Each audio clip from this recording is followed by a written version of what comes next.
थियो। यहाँ चाहिँ हामी पूजा गर्न आएको थियौँ। यति धेरै मान्छेहरू मिलेर घरको फ्यामिलीहरू यो गराउँदै हुनुहुन्छ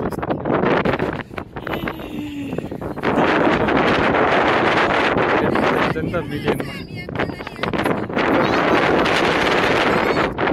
सिस्टर राधा मल्लको टिम एकदम रमाइलो भइरहेको छ त आज दलदलेमा। राधा मल्लको क्यामेराम्यान हुनुहुन्छ उहाँ चाहिँ। राधा मल्ल हेर्नुहोस् उहाँ पुरै बिजी हुनुहुन्छ यताउता रमाइलो। उहाँलाई भिडियो बनाउने भन्दा पनि खेल्न रमाइलो भइरहेको छ कि। ओहो टाङ टाङ टाङ टाङ गर्दै खेलिरहेको छ राधा मल्ल। कस्तो छ रमाइलो छ? के घुम्यो भाइ? हेर त नाउ पनि आइगयो। बाफ्रे नाउ आइगयो। नजाऊ उता चढ्ने होइन हौ। नाउ पनि आइगयो नि त।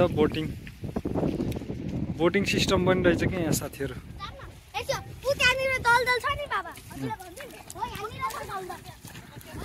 एकदम रमाइलो फिल भइरहेछ है त साथीहरूलाई चाहिँ। यहाँ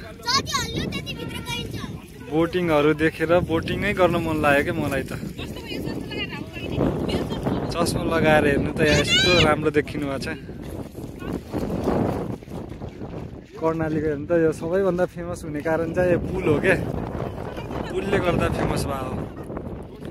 यहाँ भिडियो गराउनलाई मान्छेहरू नदीको बिचमा जाने र गाह्रो चिजमा हिँड्ने खतराका खेलाडी जस्तो काम पनि गर्नुभएको छ। ओए खस्यो भिडियो गराएको। ओए राधा मल्ल सिसा हुन्छ काट्छ खुट्टा। होइन जुत्ता लगाऊ अब खुट्टा धोएर छिटो। कर्णालीमा धेरै रमाइलो भयो जस्तो छ आज है। कर्णालीको भ्युज देख्न सक्नुहुन्छ तपाईँहरू। नदीको छेउमा आउने भिडियो गराउने भाइरल हुने ट्रेन्ड चलिरहेको छ यहाँ। पारी गएर उभिसिने राधा मल्ल। यता आएर राधा मल्ल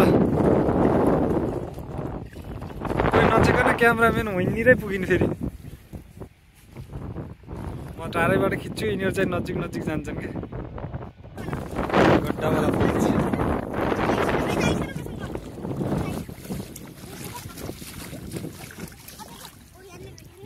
निकै रमाइलो भयो जस्तो छ त आज। ए दलदलमा खुट्टा गर्छ। दलदलमा खुट्टा गराउन खोजिरहन् यिनीहरू।